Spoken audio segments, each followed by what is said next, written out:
January 29th, 1943, 23 minutes past 7 in the evening.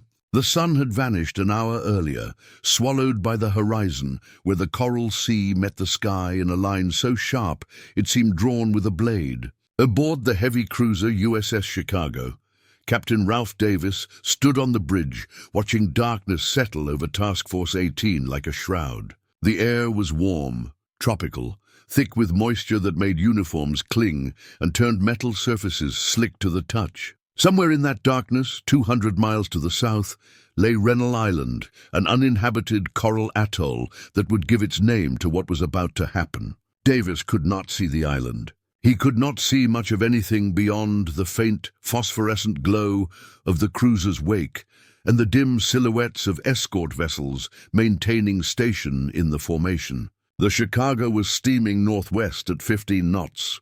Part of a task force designated to reinforce Guadalcanal, where American forces had been fighting for 6 months in a campaign that had become a meat grinder of ships, planes, and men. The mission was routine by early 1943 standards: deliver supplies, bring reinforcements, withdraw before Japanese aircraft could strike. It was the rhythm of the Guadalcanal campaign: thrust, withdraw, survive. But routine did not mean safe. The waters around the Solomon Islands were graveyards now, littered with wreckage from previous battles that had earned these passages names, like Iron Bottom Sound. The Japanese contested every convoy, every reinforcement, every attempt to sustain the American foothold on Guadalcanal. And they had weapons that American commanders respected, with a fear that bordered on superstition: the Type 93 torpedo, known to the Allies as the Long Lance, 24 feet long, carrying 1,000 pounds of explosives, powered by pure oxygen that left almost no wake. Capable of traveling 20 miles at 48 knots, it was the most advanced torpedo in any Navy's arsenal, and it had sunk more American ships than any other weapon in the Pacific. Davis knew this. Every captain in the task force knew this. They knew that Japanese Betty bombers, Mitsubishi G4M twin-engine aircraft, carried the Long Lance and hunted at night, beyond the range where American fighters could intercept them. They knew that radar provided warning, but not salvation, that the time between detection and impact was measured in minutes, sometimes seconds. They knew all of this. And at 1923 hours, radar detected aircraft inbound from the north. 31 contacts, range 50 miles, closing fast. The task force went to battle stations. Anti-aircraft guns swung skyward. Lookouts scanned the darkness for the sound of engines, for the silhouettes of bombers against the stars. And every man aboard the Chicago prepared for what was coming, though none could predict the form it would take or the cost it would extract.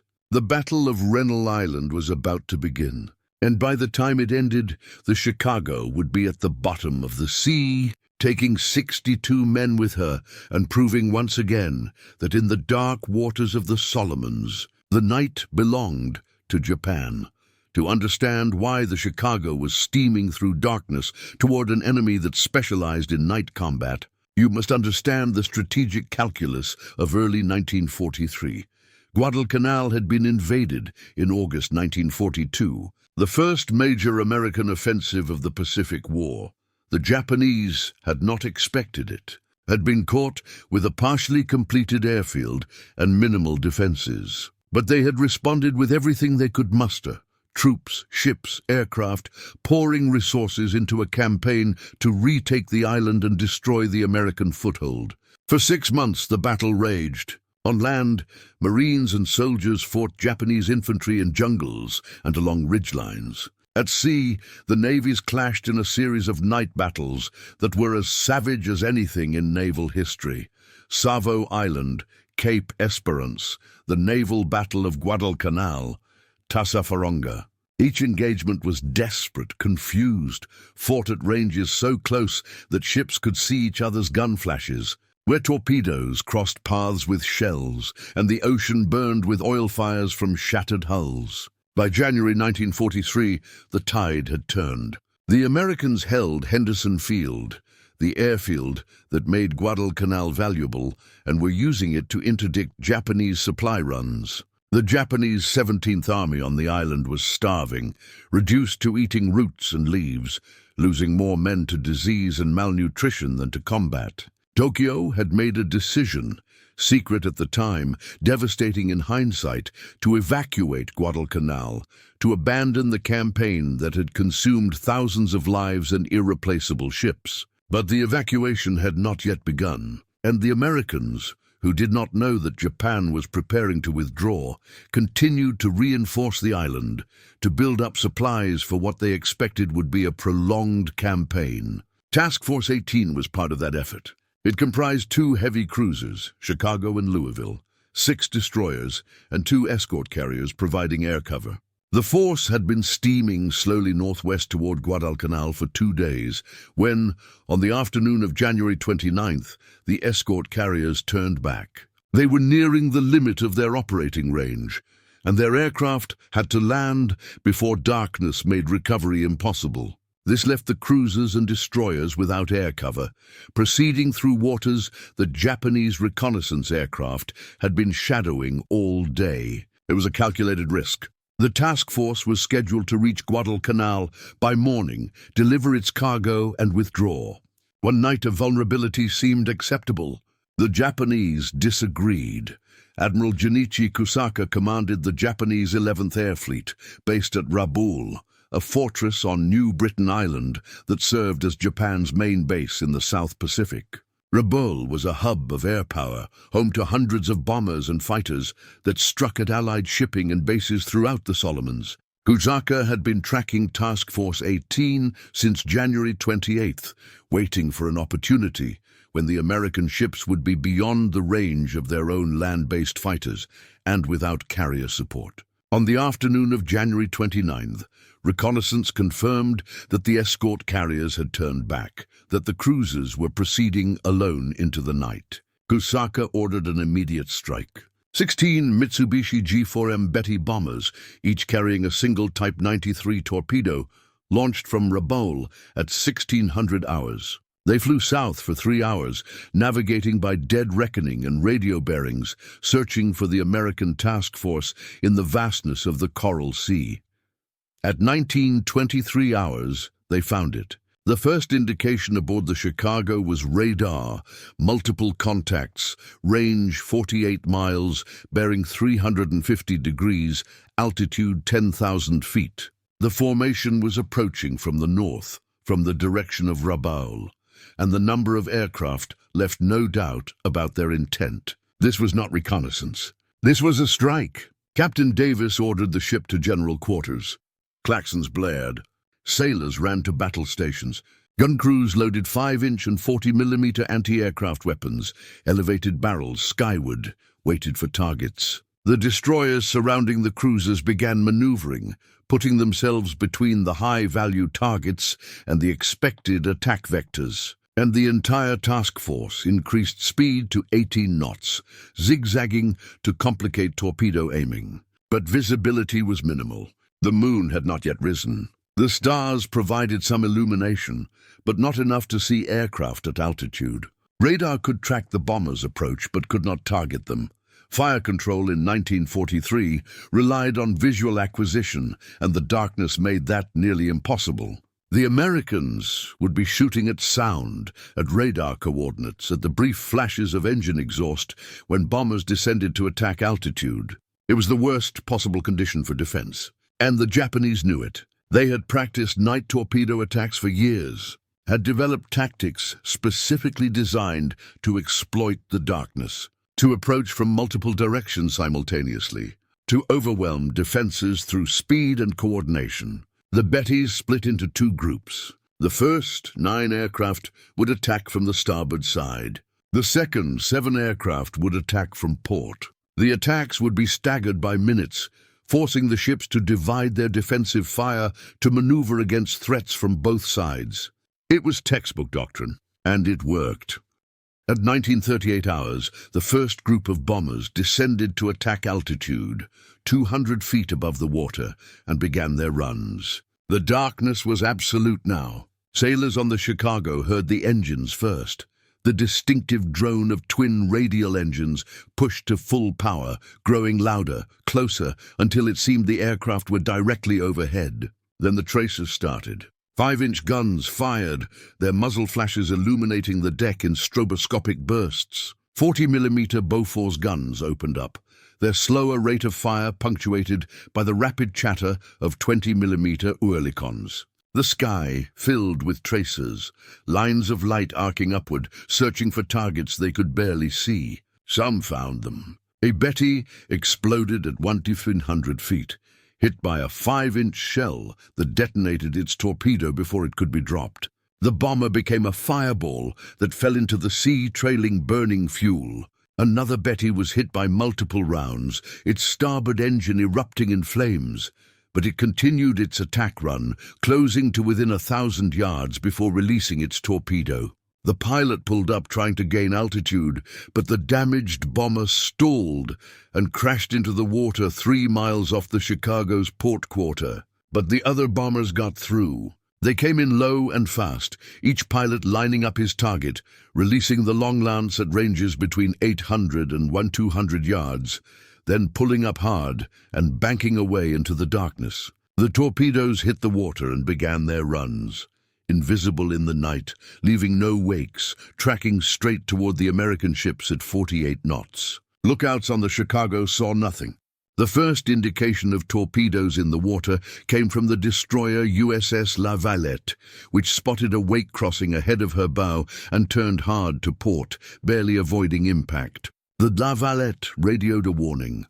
Torpedoes in the water, bearing 010 relative, but warnings were useless without precise information, and in the darkness, precision was impossible. The task force maneuvered blindly, ships turning at emergency speed, trying to present the smallest possible target profile, hoping that the torpedoes would miss. Most did. The long lances were accurate by the standards of 1943, but they were not guided. They ran straight from the point of launch, and if the target maneuvered after release, they would miss. Of the 9 torpedoes launched in the first attack, 7 missed entirely, passing ahead or astern of their intended targets. One struck the destroyer USS La Valette on the port side amidships, flooding her engine room and killing 22 sailors. She lost power immediately when dead in the water began listing. The 9th torpedo hit the Chicago it struck at 1943 hours, on the starboard side just aft of the forward engine room. The explosion was catastrophic, 1,000 pounds of high explosive detonating against the cruiser's hull, tearing a hole 15 feet wide, flooding compartments, killing 11 men instantly. The Chicago shuddered, slowed, listed 4 degrees to starboard. Damage control parties rushed to the impact site, found water pouring into the engine room, the forward fire room, the starboard shaft alley. They closed watertight doors, activated pumps, shored up bulkheads. The cruiser's speed dropped to 12 knots, then 10. Captain Davis assessed the damage and determined that the ship could still maneuver, that the flooding was being contained, that casualties were relatively light. The Chicago had been hit before. She had survived the Battle of Savo Island in August 1942, had taken a torpedo then and limped away. She was tough, built to absorb punishment. Davis believed she would survive this too. But the night was not over. The second wave of Japanese bombers was still inbound, and they had seen the Chicago hit, had seen her slow, had marked her as wounded. In naval warfare, wounded ships are priority targets. The Japanese pilots adjusted their attack plan. Instead of splitting their attention among multiple ships, they would focus on the Chicago. They would finish her. At 2008 hours, the second wave attacked. 7 Bettys came in from the port side, descending through the anti-aircraft fire that was lighter now. The task force had expended much of its ammunition during the first attack, and gun crews were reloading, adjusting aim, trying to track targets they could hear but not see. The Chicago, slow and listing, was an easier target than she had been 30 minutes earlier. 3 torpedoes were launched at her from ranges under 1,000 yards. 1 missed, 2 hit. The first struck the port side amidships, directly opposite the first torpedo's impact point. The explosion breached the hull, flooded the after-engine room, killed 14 more men. The second struck the port side aft, near the stern, tearing away 30 feet of the ship's fantail and destroying the steering gear. The Chicago lost all propulsion. She went dead in the water, listing 12 degrees to port, down by the stern. Fires burning in the aft compartments where fuel oil had ignited.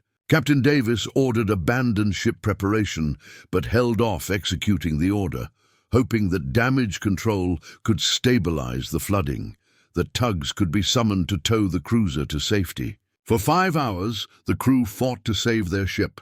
Pumps ran continuously. Engineers rigged emergency steering. Sailors formed bucket brigades to fight fires that water pressure alone could not reach. And the Chicago stayed afloat, listing but stable, drifting slowly with the current. At dawn, tugs arrived from Guadalcanal. They rigged towing lines, began pulling the stricken cruiser toward Espiritu Santo, a rear area base 200 miles south where repairs could be attempted. The task force's other ships formed a protective screen around the Chicago, knowing that daylight would bring Japanese reconnaissance aircraft, and reconnaissance would bring another strike. They were correct. At 1200 hours on January 30th, 12 Mitsubishi G4M Bettys and 11 Aichi D3A Valdive bombers launched from Rabaul, sent specifically to finish the Chicago. They found the crippled cruiser at 1545 hours, moving at 4 knots under tow, surrounded by destroyers but with no air cover. American fighters from Guadalcanal had been launched to intercept but arrived 15 minutes too late. The Japanese attacked immediately. The Vals dove first, dropping 500-pound bombs from 10,000 feet. Most missed, exploding in the water and sending geysers skyward that drenched the Chicago's decks. But 4 bombs hit. They struck the forward superstructure, the midship's deck, the aft gun turret. The explosions killed more sailors, started new fires, knocked out what remained of the ship's electrical systems.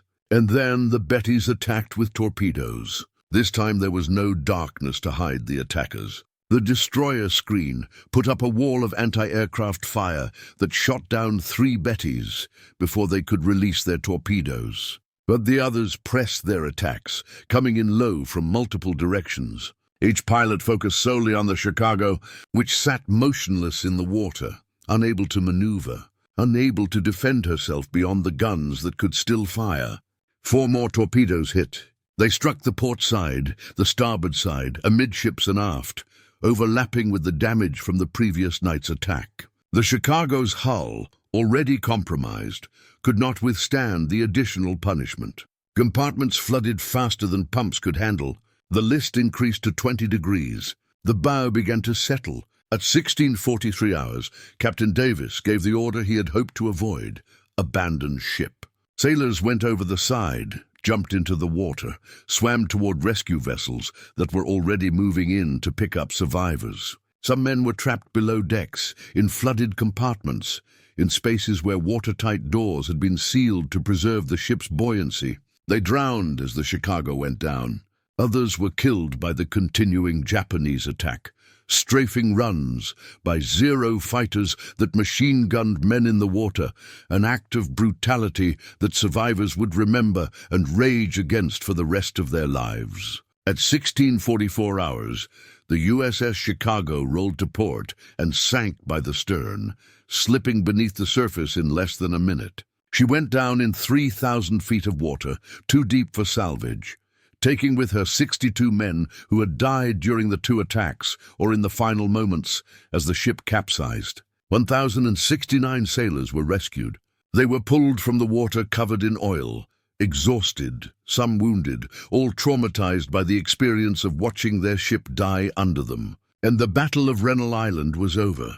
The final tally: 1 heavy cruiser sunk, 1 destroyer damaged, 183 American sailors dead or wounded. Japanese losses: 6 bombers shot down, crews killed. The strategic outcome was inconclusive. Task Force 18 had failed to deliver its reinforcements to Guadalcanal, but the island's defense did not depend on this single convoy.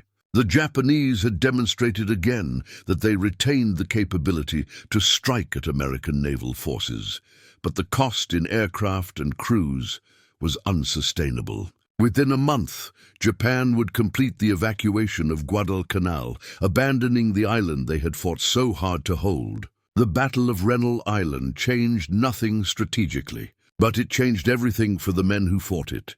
For the sailors aboard the Chicago, the experience began with expectation and ended with disillusionment. They had expected that American technological superiority, radar, anti-aircraft guns, fighter cover, would protect them from Japanese attacks. They had been told that the Japanese Navy was on the defensive, that American forces had the initiative, that the days of desperate night battles were behind them. And then the torpedoes came out of the darkness, and the ship that was supposed to be unsinkable sank, and 62 men died because the darkness and the long-lance torpedoes and the Japanese pilot's skill overwhelmed every technological advantage the Americans possessed. One survivor, a seaman first class whose name appears in after-action reports as J. Patterson, wrote in a letter to his family weeks later, "They told us we had radar, and the Japs didn't, that we could see them coming and be ready. But radar didn't stop the torpedoes. It just told us they were coming, gave us a few minutes to be scared before the impacts. And then the ship was flooding and men were dying and the radar didn't matter, because we were dead in the water. And they came back the next day and finished us. I don't trust the technology anymore. I trust the ocean and the enemy and nothing else." This was the transformation that Rennell Island imposed, the realization that technological advantages were not guarantees, that the Japanese retained the capability to inflict catastrophic losses, even as the strategic balance shifted against them, that survival in the Solomons depended not on superior equipment, but on luck, vigilance, and the willingness to accept that death could come from the darkness at any moment without warning or mercy. The sailors who survived the Chicago's sinking carried this knowledge forward to other ships, other battles. They became cautious, skeptical of assurances from command, hyper-aware of the vulnerability that night and torpedoes imposed. They understood what the official reports could not convey, that the Battle of Rennell Island was not an aberration, but a reminder that the Pacific War remained brutal, that the Japanese were still dangerous, that American victory was not inevitable, but contingent on factors, weather, intelligence, luck, that could not be controlled or predicted. The symbolic object at Rennell Island was not a weapon or a piece of equipment. It was a sound. The sound of the long-lance torpedoes hitting the Chicago's hull, a deep, resonant boom that traveled through the ship's steel frame, through the decks and bulkheads, through the bodies of men standing hundreds of feet from the impact point. Survivors described the sound in their testimonies. One said it was like a giant fist punching the ship from below. Another said it felt like the ship had run aground on a reef at full speed. A third said the sound was so loud and so low frequency that it bypassed his ears entirely and resonated in his chest, his bones, his teeth. The sound was terrifying not just because of what it meant, that the ship had been hit, that men were dying, that flooding was uncontrollable, but because it was visceral, physical, a reminder that steel and machinery and human bodies are fragile, that 1,000 pounds of high explosive can tear through all of them with equal ease. The sound of the torpedo impacts became, for survivors, a trigger. Years later, they would flinch at loud noises, at the sound of metal striking metal, at anything that resonated in the same frequency as those long-lance detonations. The sound was not a symbol in the traditional sense. It was not an object that represented something else. It was the thing itself.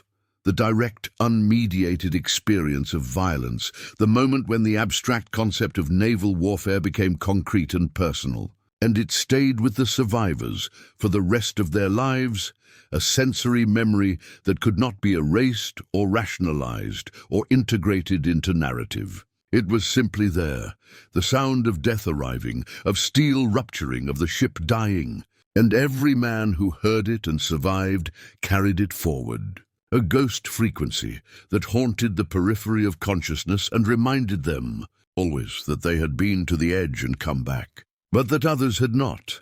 The Japanese pilots who attacked the Chicago experienced something different.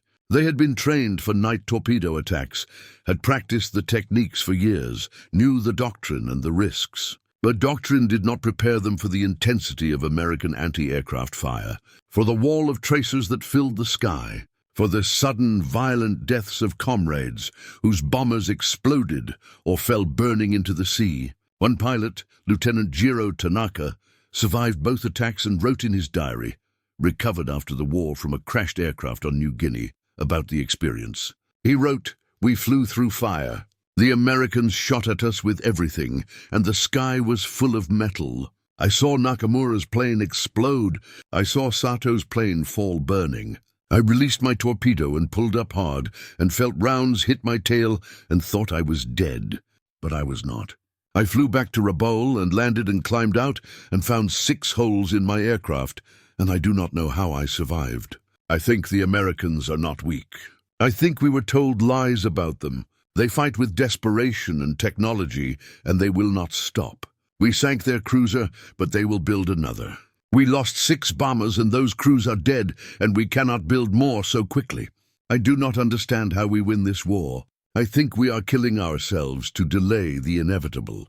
This entry, written on January 31st, 1943, captures the Japanese perspective that official reports and propaganda could not acknowledge, that the attack on the Chicago was a tactical success purchased at a cost Japan could not sustain, that the war of attrition was grinding down Japanese air power faster than American shipbuilding was being impacted, that individual victories, however dramatic, were meaningless against the industrial capacity that allowed the United States to replace losses almost immediately. Tanaka's diary contains a dozen more entries before it ends abruptly in March 1943, when his bomber was shot down over the Huon Gulf.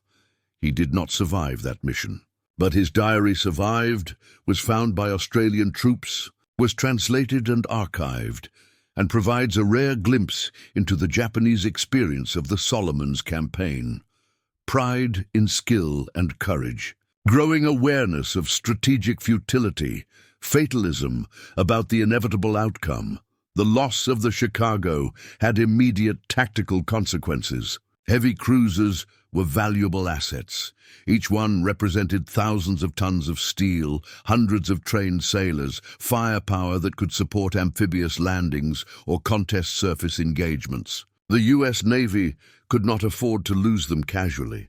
After Rennell Island, task force commanders became more cautious about operating within range of Rabaul without air cover, more insistent on fighter protection, more willing to delay missions rather than accept the risks of night operations in contested waters. This caution was rational, but it also meant that the initiative shifted subtly back toward the Japanese, who retained the ability to make American operations in the Solomons expensive, to contest every convoy, to exact a cost that was not strategically decisive but was psychologically and materially significant. The battle also exposed the limitations of American radar.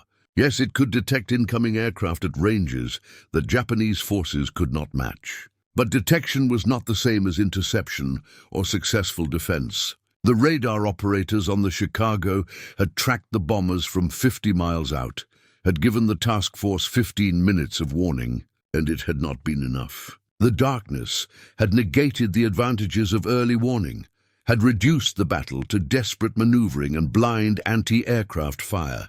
After Rennell Island, the Navy invested heavily in improving night fighting capabilities, better radar-directed fire control, proximity-fused anti-aircraft shells that exploded near targets without requiring direct hits, coordination with night fighter aircraft. These improvements would pay dividends in later battles. But at Rennell Island, the technology was not yet mature, and the Chicago paid the price for being targeted before the solutions were implemented. This is how wars work. Lessons are learned, improvements are made, but the process is paid for in lives, in ships sunk, in battles lost. The Chicago's loss contributed to the knowledge base that would prevent future losses. But that was no consolation to the 62 men who went down with her, or to the survivors who had to live with the knowledge that they had been part of an experiment that failed.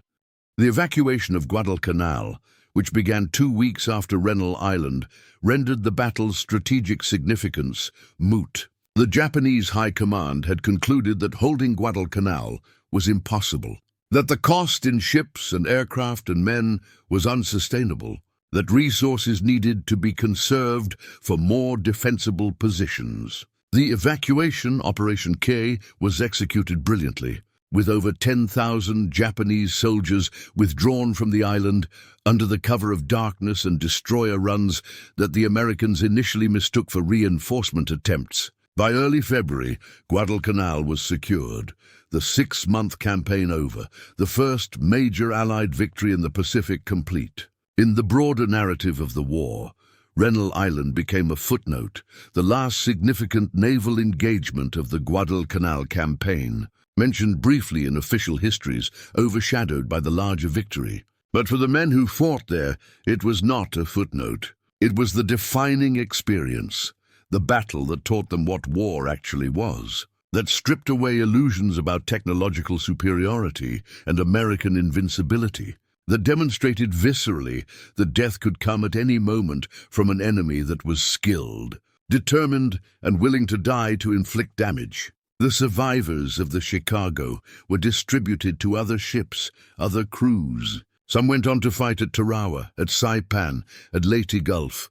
They carried with them the memory of Rennell Island, the sound of the torpedoes, the sight of their ship rolling over and sinking, the cold water and the oil and the chaos of abandoning ship in the darkness. And they carried the knowledge that survival was not guaranteed by technology or training or righteousness, that it was instead contingent, random, a function of being in the right place when the torpedoes hit or the wrong place, and that the difference was measured in feet and seconds and luck.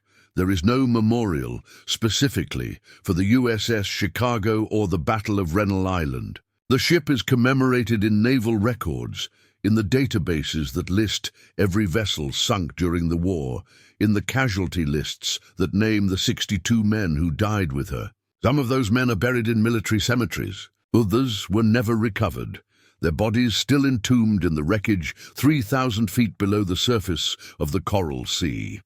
Their families received telegrams informing them of the deaths, received folded flags and condolences and the assurance that their loved ones had died in service to their country. But there is no monument at Rennell Island, no plaque marking where the Chicago went down. The ocean keeps its dead and offers nothing in return except the knowledge that they are there, somewhere in the darkness and the pressure and the cold, resting in the hull of a ship that was supposed to be unsinkable and wasn't. This is the nature of naval warfare.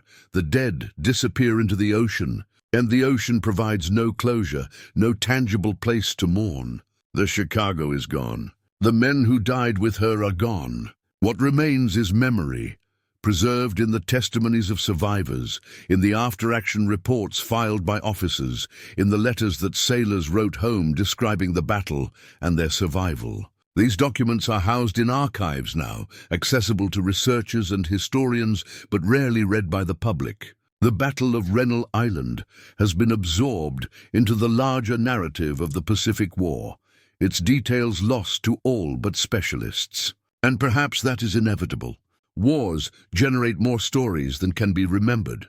Attention focuses on the turning points, the decisive battles, the operations that changed the course of the conflict. Rennell Island changed nothing strategically. It was one more engagement in a campaign that was already won, one more ship lost, in a war that would sink thousands before it ended. But for the men who were there, it was everything. It was the moment when the war stopped being abstract and became personal, when they learned that courage and training and luck were not enough, that the ocean and the enemy and the night were forces that did not care about righteousness or national destiny, that killed impartially and without meaning, This knowledge is the inheritance of Rennell Island, not the strategic lessons, not the technological improvements that followed, but the experiential knowledge that comes from having been in the darkness when the torpedoes arrived, from having felt the ship shudder and list and die, from having jumped into the water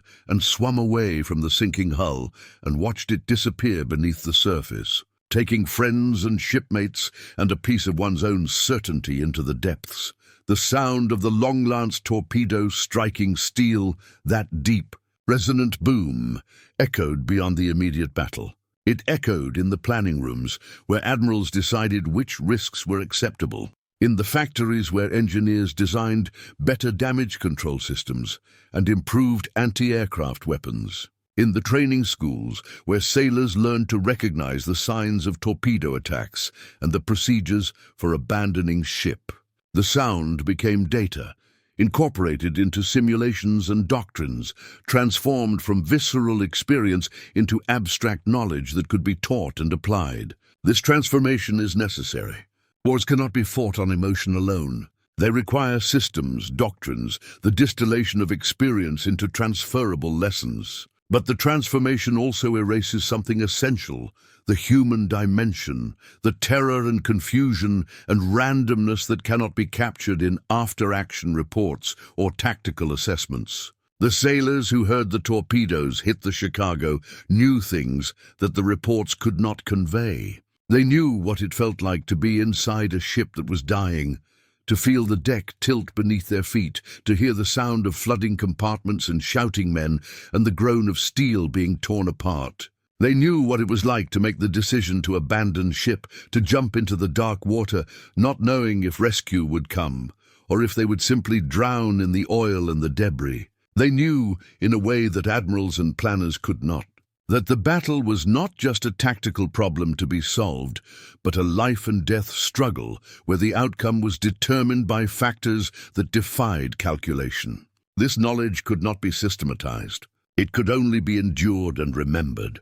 And as the survivors aged and died, the knowledge faded, preserved only in fragmentary testimonies and the increasingly abstract historical record. Until now, most of the men who fought at Rennell Island are dead.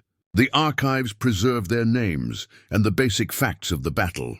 But the experiential knowledge, what it actually felt like to be there, is almost entirely gone. Accessible only through the testimonies they left behind and the imaginative reconstruction that historians attempt when trying to understand not just what happened, but what it meant to the people who lived it. The Pacific War was, above all, a war of distance and logistics. It was fought across thousands of miles of ocean, on islands that had no strategic value except as stepping stones toward other islands. It required supply lines that stretched across half the globe, that consumed resources at rates that would have been unthinkable in any previous conflict. And it was a war where the ocean itself was as dangerous as the enemy, where storms sank ships, where coral reefs tore open hulls, where the distances between friendly bases were so great that running out of fuel meant death, where the vastness of the Pacific made search and rescue operations almost impossible. The Battle of Rennell Island exemplified all of these characteristics. It was fought in the middle of nowhere, over nothing, with both sides losing men and ships to achieve an outcome that did not matter because the campaign was already decided. The Chicago sank not because of strategic miscalculation, but because she was in the wrong place at the wrong time. Because the escorts had turned back, because the Japanese had aircraft available and decided to use them, because the darkness made defense nearly impossible. There was no grand plan, no decisive moment, just a ship hit by torpedoes, sinking, taking men with her. And that randomness, that sense that death could come without meaning or purpose, that survival was contingent on factors beyond anyone's control, was perhaps the hardest truth of the Pacific War. Soldiers and sailors want to believe that their actions matter, that courage and skill influence outcomes, that death is not arbitrary. But Rennell Island suggested otherwise. It suggested that sometimes ships sink because they are unlucky, That men die because they were standing in the wrong compartment when the torpedo hit. That battles are lost, despite everyone doing their jobs correctly, simply because the enemy got lucky, or the technology failed, or the night was too dark. This is a hard truth. It does not fit the narratives that nations tell about their wars. It does not support the idea that the good guys win because they are good, that courage and righteousness triumph over evil. It suggests instead that war is chaos, that outcomes are determined by the interaction of countless variables, and that individual human beings are swept along by forces they cannot control, their fates decided by explosions and flooding and the cold indifference of the ocean. January 29th, 1943. 23 minutes past 7 in the evening. Darkness over the Coral Sea, and a cruiser steaming toward Guadalcanal. Radar detects aircraft inbound, and men go to battle stations, and the night fills with the sound of anti-aircraft guns firing at targets they cannot see. Torpedoes hit. The ship floods. Men die. The Chicago fights to stay afloat for a day before the bombers return and finish her. She sinks in minutes, rolling to port, slipping beneath the surface, taking 62 men into the depths. This is the Battle of Rennell Island. Not a turning point, not a decisive engagement, just one more ship lost in a war that would sink many more before it ended. But for the men who fought there, who heard the torpedoes hit, who felt the ship die, who survived or did not, it was everything. It was the moment when the war became real, when the abstractions of strategy and technology and national purpose dissolved into the immediate, terrifying reality of steel, rupturing and water rushing in, and the choice between staying with the ship or jumping into the darkness. This is what remains of Rennell Island, the memory of sound, the weight of water, the knowledge that sometimes courage is not enough, that sometimes ships sink and men die, and the ocean keeps the dead and offers nothing in return. It is a hard inheritance, one that offers no comfort, no redemption, no assurance that the sacrifice meant something beyond the immediate loss. But it is an honest inheritance. It is the truth of what happened, stripped of mythology and narrative convenience. And perhaps in the end, that honesty is what we owe the men who fought there, not glory or celebration or the pretense that their deaths were part of some grand design, but simply the acknowledgement that they were there, that the night was dark and the torpedoes came and the ship sank, and that they did their best in circumstances that were beyond their control, and that their best was not enough to save them. This is Rennell Island. This is what happened. And this is what we remember, or should remember, if memory is to be more than propaganda, if history is to honor the dead by telling the truth about how they died. Not as heroes in a grand narrative, but as men who found themselves in the darkness when the torpedoes arrived, who fought to survive, and who, in some cases, did not. That is the legacy. That is what the sound of the long-lance torpedo hitting steel means. Beyond the immediate violence, that war is terrible, that death is random, that the ocean is indifferent, and that the men who serve are mortal, vulnerable, and deserving of being remembered not for how we wish they had died, but for how they actually did, in confusion and terror and courage and despair, in the darkness over Rennell Island, when the night belonged to Japan and the day had not yet come.